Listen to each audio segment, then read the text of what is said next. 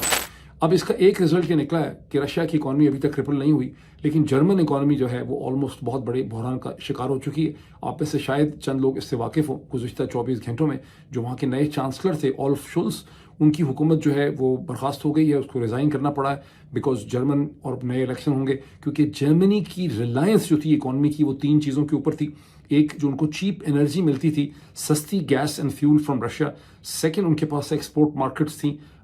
چین کی. اور تیسرا یہ ہے کہ وہ ڈیفنس ایکسپینڈیچر کم سے کم کرتے تھے. تینوں ڈائنامک چونکہ چینج ہو گئے ہیں، جرمن اکانومی بحران کا شکار ہے جس کے نتیجے میں اس کی سیاست جو ہے وہ متاثر ہو رہی ہے. پچھلے 24 گھنٹوں میں مجھے کرٹسی اسطور کے ایک ویلاگ سے مجھے یہ بھی پتہ چلا کہ اسی ہفتے پچھلے 2-3 دن میں پاکستان کے ڈی جی ISPR جنرل شریف صاحب جو ہیں وہ نمل تشریف لے گئے اور وہ نمل اس تمطراق سے گئے کہ اپنے ساتھ بھی 70 اسٹوڈنٹس جو ہیں وہ آرمی پبلک اسکول سسٹم کے APS کے لے گئے، جن کا وہاں پہ رول یہ تھا کہ جب جنرل صاحب کسی سوال کا جواب دیتے تھے تو APS کے اسٹوڈنٹس جو ہیں اس کے اوپر تالیاں مارتے تھے. بہرحال باقی اس پہ تو بہت بات ہو سکتی ہے جو کچھ انہوں نے وہاں پہ کہا، لیکن ایک میں نے بڑی انٹرسٹنگ چیز دیکھی ہے کہ جنرل صاحب یہ خود محسوس کرتے ہیں، فوج یہ سمجھتی ہے. ظاہر ہے جنرل شریف صاحب کو کہا گیا ہوگا کہ آپ اسٹوڈنٹس کو انگیج کریں، ان کو فوج کا موقف دیں، ریاست کا موقف دیں. تو جنرل صاحبان یہ خود سمجھتے ہیں کہ ہمیں ہی جا کے بلوچ اور پشتون اسٹوڈنٹس کو انگیج کرنا ہے. اس ذمہ داری کے لیے کیونکہ ایکچوئل پاور ہم ہیں اور اس ذمہ داری کے لیے وہ چیف منسٹر سرفراز بگٹی یا انفارمیشن منسٹر عطا تارڑ پہ ریلائی نہیں کر سکتے. اگر وہ اس لاجک کو سمجھتے ہیں تو جب عمران خان یہ کہتے ہیں کہ مجھے ایکچوئل پاورز اسٹیبلشمنٹ کے ساتھ اسی طرح سے بات کرنی ہے جیسے کہ افغان طالبان کہتے تھے کہ ہمیں امریکہ سے نیگوسیشن کرنی ہے، ہمیں اشرف غنی کی کابل رجیم کے ساتھ نیگوسیشن نہیں کرنی، تو پھر اس لاجک کو جنرل صاحبان کیوں نہیں سمجھ سکتے. بہرحال گزشتہ 24 گھنٹوں میں آپ کی بڑا انٹرسٹنگ ایک اور بھی واقعہ ہوا ہے جہاں دیکھتے ہیں کہ بھائی لوگوں نے جیو نیوز کو استعمال کرتے ہوئے ایمبیسڈر رچرڈ گرینل جو انوائے ہیں for special missions president elect Donald Trump کے، یعنی آپ کہہ رہے ہیں کہ فارن پالیسی کے اعتبار سے یہ وزیر بے محکمہ ہیں، ان کی کیبنٹ کے بہت ہی امپورٹنٹ ممبر ہیں، ان کی بےزتی کرنے کے لیے جیو نیوز کا استعمال کیا گیا جس نے یہ کہا کہ رچرڈ گرینل جو ہیں وہ ہم جنس پرست ہیں، یعنی ہومو سیکشول ہیں. اور اس کا جو ہے نا رچرڈ گرینل نے بڑا مزے کا جواب دیا. ظاہر ان کو کسی نے بریف کیا ہوگا کہ آپ کے خلاف اس لیے ہیں کہ آپ نے پہلے ٹویٹ کیا تھا کہ ریلیز عمران خان، تو انہوں نے اب سے چند گھنٹے پہلے ایک ٹویٹ کیا ہے جس میں انہوں نے جیو نیوز کو ٹیگ کر کے کہا ہے آئی ول سے اگین ریلیز عمران خان. اس کا نیٹ افیکٹ کیا نکلا بھائی لوگوں کے لیے؟ نیٹ افیکٹ یہ نکلا کہ جو کروڑوں روپے کی بلکہ زیادہ کا جو انہوں نے لابنگ پہ خرچ کیے ہیں ہاؤس ریزولوشن 901 کے بعد، وہ سارا کا سارا تقریباً ضائع ہو گیا because Donald Trump president elect کی کیبنٹ کے ایک بہت ہی امپورٹنٹ ممبر کو جس کا فارن پالیسی پہ اثر ہوگا اس کو انہوں نے اب اپنے باقاعدہ سے فارملی خلاف کر لیا. اور جیسے کہ میں اس کتاب سے آپ کو بتا رہا تھا، یہ اس سے جو ہے کتاب وار، اس کو پڑھیں آپ تو پتہ چلتا ہے، اس کو آپ ضرور کوشش کریں پڑھنے کی. ہے یہ بڑی آسان سی کتاب ہے، بہت تیزی سے آپ اس کو پڑھ سکتے ہیں. میں نے کل ایک ہی دن میں اس کے تقریباً 150 صفحے جو ہیں وہ میں نے رات کو پڑھ لیے ہیں. اور تو اس کتاب سے آپ کو پتہ چلتا ہے کہ فارن پالیسی پہ پریزیڈنٹ کا جو مائنڈ ہے جو لوگ بناتے ہیں اس میں ایک NSA ہے، ایک سیکرٹری آف اسٹیٹ ہے، ایک CIA کا ڈائریکٹر ہے، اور اس میں یہ شخص جو ہے رچرڈ گرینل کا بھی ایک رول ہوگا. بہرحال یہ تو اب دیکھیں کیا ہوتا ہے. اب پاکستان تحریک انصاف کے حوالے سے 2-3 ڈیولپمنٹس کا ذکر کرنا بہت ضروری ہے. تفصیلات میں نہیں جاؤں گا لیکن میں مینشن کر دوں کہ سول ڈس اوبیڈینس موومنٹ جس کا میں نے پہلے ہی اپنے پچھلے دونوں ویلاگز میں جو میں نے ویلاگ کیے تھے جب میں پشاور کے یوم شہداء کو ڈسکس کر رہا تھا تو میں نے اس خدشے کا بارہا اظہار کیا کہ یہ سول ڈس اوبیڈینس موومنٹ جو ہے یہ ٹیک آف نہیں کر سکے گی، اور اس کی بہت سی وجوہات بھی میں نے آپ کے سامنے رکھی تھیں. 16 تاریخ گزر گئی، سول ڈس اوبیڈینس موومنٹ جو ہے اس کا دور دور تک کوئی نام و نشان نہیں ہے. یہ تو اور بات ہے کہ ابھی تک پاکستان تحریک انصاف کے جو لیڈران ہیں مختلف جیسے بیرسٹر گوہر ہیں وہ ابھی بھی سول ڈس اوبیڈینس موومنٹ کہہ رہے ہیں کینسل نہیں ہوئی، لیکن مجھے لگتا ہے کہ یہ اس طرح سے ٹیک آف نہیں کر سکے گی جس طرح سے عمران خان نے اس کے بارے میں چاہا تھا. تاہم جو ملٹری انڈسٹریل کمپلیکس کے پروڈکٹ کا بائیکاٹ ہے اس کا بڑا امپیکٹ ہے. یہ امپیکٹ فائنینشیل اور اکنامک ہو نہ ہو، اس کا ایک بڑا مورل امپیکٹ ہے، بیکاز وہاں جو سویلین کنزیومر ہے اس کے ہاتھ میں بڑی اٹانومی ہے، وہ جس پروڈکٹ کو چاہے اس کا بائیک آؤٹ کر سکتا ہے، اور بہت سے پروڈکٹس اس میں اس قسم کے ہیں جن کا بائیک آؤٹ کرنا اس کے لیے بہت آسان ہے. فار انسٹنس فوجی فرٹیلائزر کی کھاد کا اگر وہ بائیک آؤٹ نہیں کر سکتا فور پرائس ڈفرینشیل ریزنس، تو وہ سیریلز کا بائیک آؤٹ کر سکتا ہے، دودھ کا بائیک آؤٹ کر سکتا ہے، مکھن کا بائیک آؤٹ کر سکتا ہے. اسی طرح سے فیول تو کم از کم اٹک کے جو گیس اسٹیشنز ہیں ان سے وہ اپنا اس کی مرضی ہے نہیں ڈلوا سکتا. ایک اور ڈیولپمنٹ بھی گزشتہ 24 گھنٹوں میں ہوئی ہے، وہ یہ ہوئی ہے کہ خیبر پختونخوا کے چیف منسٹر علی امین گنڈاپور جب اپنے لاؤ لشکر کے ساتھ اڈیالہ جیل عمران خان سے ملاقات کے لیے پہنچے تو باوجود خاصی دیر انتظار کرنے کے ان کی عمران خان سے ملاقات نہیں ہو سکی. اب وہ ملاقات کیوں نہیں ہو سکی؟ بھائی لوگوں نے یعنی چودھری نظام الدین کے سسٹم نے ان کی ملاقات نہیں ہونے دی، یا عمران خان نے ناراضگی کی وجہ سے ان سے ملاقات کرنے سے انکار کر دیا ہے؟ اس کے بارے میں اس وقت کوئی حتمی اوپینین نہیں ہے، میرے سامنے نہیں ہے، لیکن میری ہنچ یہ ہے کہ عمران خان نے اس سٹیج کے اوپر علی امین گنڈاپور کو سنپ کیا ہے اور ان سے ملنے سے انہوں نے انکار کر دیا ہے. اب چلتے ہیں سکوت ڈھاکہ کی طرف، بلکہ یوں کہیے سکوت ڈھاکہ سے اسلام آباد کے قتل عام تک، یعنی 16 دسمبر 1971 سے 26 نومبر 2024 تک کا جو پاکستانی قوم کا، ہم سب کا جو اجتماعی ذہنی سفر ہے، شعوری سفر ہے، اس کی طرف چلتے ہیں.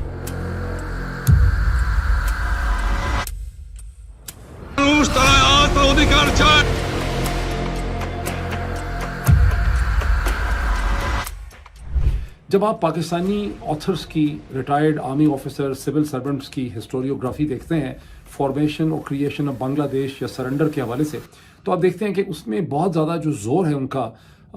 جو اس میں ان کا جو ایمفیسس ہے، فوکس ان کا ہے، وہ مارچ 1971 سے دسمبر 1971 تک کے واقعات میں ہے. یعنی بائی اینڈ لارج 25 مارچ جب آپریشن سرچ لائٹ کیا گیا ڈھاکہ یونیورسٹی کے اسٹوڈنٹس اور فیکلٹی کے خلاف، وہاں سے لے کر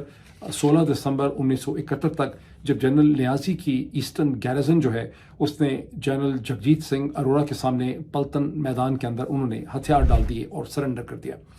لیکن جو انٹرنیشنل ہسٹوریوگرافی ہے اس میں بہت زیادہ ایمفیسس ہے ان واقعات کی طرف اور ان اکنامک ڈیولپمنٹس کی طرف جو بنگلہ دیش میں فارمر ایسٹ پاکستان میں رونما ہوتی رہیں 1947-48 سے لے کے 1970 تک. پاکستانی جو مائنڈز ہیں بہت سے، خاص کر کے آپ میں سے بہت سے لوگ جن کی عمریں اب لیٹ 60s میں ہیں یا 70s میں ہیں، اور پھر انہوں نے اپنے یہی امپریشنز اپنی سیکنڈ جنریشن کی، تھرڈ جنریشن کو جو ان کو بھی شفٹ کیے ہیں، وہ امپریشن یہ ہے کہ اگر 1971 کے 1970 کے انتخابات کے بعد اقتدار جو ہے وہ شیخ مجیب کو ٹرانسفر کر دیا جاتا تو پھر سب چیزیں ٹھیک ہو جاتیں، اور جو فکرہ ہے اس میں ہے کہ پاکستان بچ جاتا. اصل حقیقت کیا ہے؟ جب آپ غور سے ہسٹری کو دیکھتے ہیں تو آپ کو پتہ چلتا ہے کہ پاکستانی پالیسی میکنگ اور ڈیسیشن میکنگ جو ہے وہ مسلسل فارمر ایسٹ پاکستان کا جو تابوت تھا اس کے اندر کیلیں اور میخیں ٹھوک رہی تھی، اور یہ پروسیس 1947-48 سے شروع ہو چکا تھا. 51-52 میں بدرجہ اتم بہت تیزی سے پروگرس کر رہا تھا، اور 1970 تک کہ کم از کم 1969 تک یہ صورتحال ڈیولپ ہو چکی تھی کہ ایک بہت ہی انفلیمڈ بنگالی نیشنلزم جو ہے وہ معرض وجود میں آ چکی تھی. اور جب 1970 کے الیکشن ہوتے ہیں اور اس کے بعد کا رپھڑ پڑتا ہے تو شیخ مجیب جن کے اوپر ہماری تمام نگاہیں فوکس ہیں، ان کے نیچے ایک سیکنڈری اور ٹرشری لیڈرشپ بھی ہے جو بیسکلی نیشنلسٹ لیڈرشپ ہے، جس کے اندر مسلم لیڈرشپ بھی ہے، ہندو لیڈرشپ بھی ہے، ایک بنگالی قومیت کی لیڈرشپ ہے، اور اس لیڈرشپ کے اندر انڈین اسٹیبلشمنٹ اس وقت تک اپنی بہت سی اسٹریٹجک انویسٹمنٹ کر چکی ہوئی تھی. تو یہ جو ہمارے ذہن میں تاثر ہے کہ اگر شیخ مجیب کو اقتدار دے دیا جاتا تو چیزیں بڑی ہنکی ڈوری ہو جاتی، پاکستان بچ جاتا، اور اس کے ساتھ ہی سارا کا سارا ملبہ جو ہے ہم ذوالفقار علی بھٹو پہ ہماری جو پرانی جنریشن ڈال دیتی ہے، یہ بڑی فلاڈ اپروچ ہے. اس میں کوئی شک نہیں ہے کہ ذوالفقار علی بھٹو کا ایک فیوڈل مائنڈ سیٹ تھا. ان کی شخصیت میں بہت سے پرابلمز تھے. جس طرح سے انہوں نے اپنے سیاسی حلیفوں کو اور اپنے سیاسی حریفوں کو، یعنی حریفوں کو تو کیا ہی، اپنے حلیفوں کو بھی جس طرح سے انہوں نے ٹریٹ کیا، ذرا سی بات پہ سیاسی مخالفوں کو اٹھا کے دلائی کیمپ میں پتہ نہیں کہاں انہوں نے پھینکا. اپنے کہتے ہیں کہ سیاسی مخالفین اور سیاسی حلیفوں کی بیویوں کو اور ان کی بیٹیوں کو انہوں نے اغوا کروایا، انہوں نے تصویریں جو ہیں وہ کھنچوائیں لوگوں کو بلیک میل کرنے کے لیے. جس طرح سے انہوں نے اپنے انٹلیکچوئل مینٹر جے اے رحیم کو ٹریٹ کیا، جو پیپلز پارٹی کا سارا منشور جنہوں نے لکھا تھا، جنہوں نے کانسیپٹ پیپلز پارٹی کا ڈیولپ کیا تھا، جب وہ ایک آفیشیل میٹنگ سے ناراض ہو کے چلے گئے بھٹو کا ویٹ کر کے، تو ذوالفقار علی بھٹو اتنے ناراض ہوئے، اتنے غصے میں آ گئے کہ پولیس بھیجی کہ جے رحیم کو مار کے لاؤ.